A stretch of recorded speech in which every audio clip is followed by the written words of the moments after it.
Hello, hello, hello, hello, hello, hello, hello, hello, hello, friends. Good morning. Welcome to my amazing सा प्यारा सा physics universe channel. So I hope you are all fine today. So and enjoying this video online lectures. Okay. So now we are moving on to next topic. So this topic is comes from standard 11 chapter 5 5.6 Newton's third law of motion.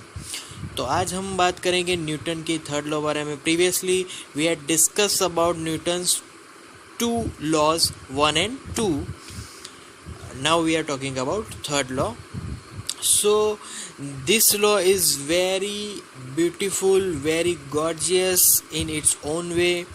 तो जो Newton भाई साहब है, Newton ने ये third law किस base पे find किया है? तो Newton's third law is on the base of force, action and reaction. ये तो उसके लॉ की अगर बात कर ले तो लॉ की total by sentence to sentence देखेंगे. So every action has its own reaction. Clear? Action has its own reaction and action is same in magnitude but opposite in the direction to the reaction. Yes. So action and reaction are same in magnitude but opposite with in direction. Okay. So अब ये थोड़ा हमने उसके जो sentence की बात की तो उसके ऊपर से ऐसी क्या चीज़ें हैं जिससे हम लोग एग्जांपल दे सके कि भाई ऐसा है कि भाई एक्शन एंड रिएक्शन मिलता है. क्लियर? तो जैसे कि एक एग्जांपल ही ले लो कि एक मुक्का अगर तुम अपनी वॉल पे मारोगे, कोई जो वॉल है रिजिड वॉल, तो क्या होगा?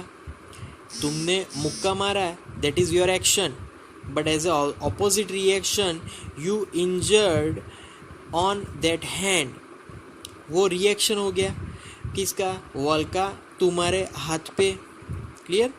तो जैसे एक्शन दिया वैसे ही उसी मोमेंट पे रिएक्शन वापस मिल चुका.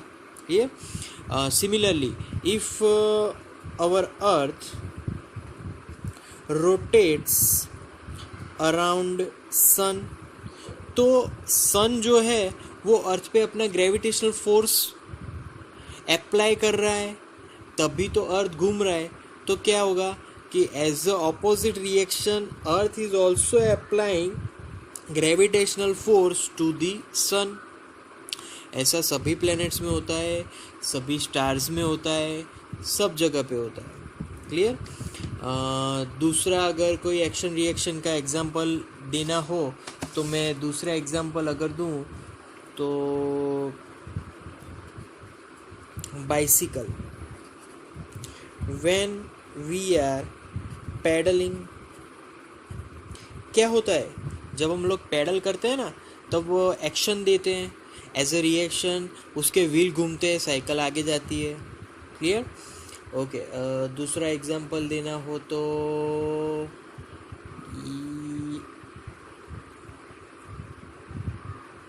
यस, अगर किसी व्हीकल को हम लोग धक्का मारते हैं तो धक्का देने से हमने एक्शन दिया, रिएक्शन क्या हुआ? तो वो आगे उसकी मोशन आगे बढ़नी स्टार्ट हो गई, that is the reaction there. Clear? Okay. So here there are three main features of this Newton's third law. The first, factors, उसको हम लोग बोल देते हैं factors. Clear? So whenever action creates on any object at that instant reaction is also there on particular incident here. Okay, second factor, both action and reaction are same in magnitude but opposites, yes, opposites in directions, दोनों की direction एक दूसरे का एकदम opposite होगी.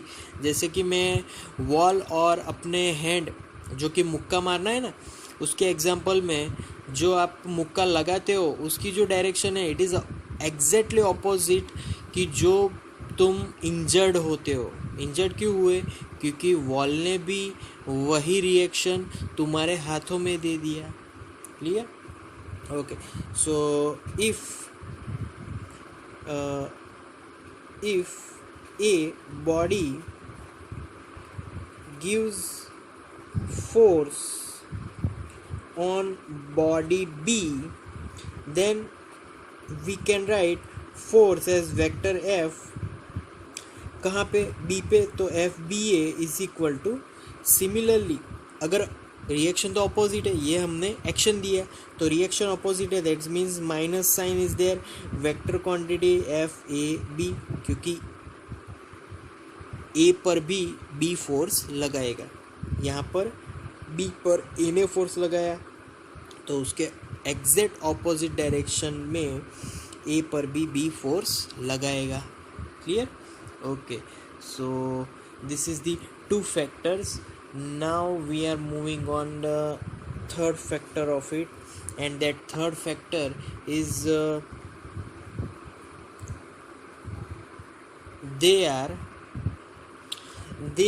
acting on same object at same instant of time. Yes, दोनों एक ही object पे वर्क करेंगे और दोनों का जो टाइमिंग होगा एक्शन रिएक्शन का वो भी सेम होगा, सिमिलर टाइमिंग होगा. But here I can also say that without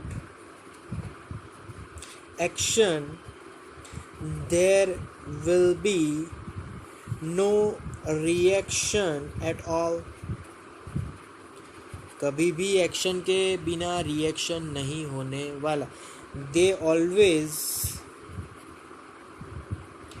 comes in a pair. दोनों pairs में ही आएंगे always. Clear? So these are the factors of this whole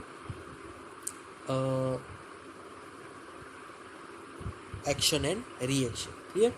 So that's all for today, guys. Thank you very much to listening my audio till the end. Thank you so much.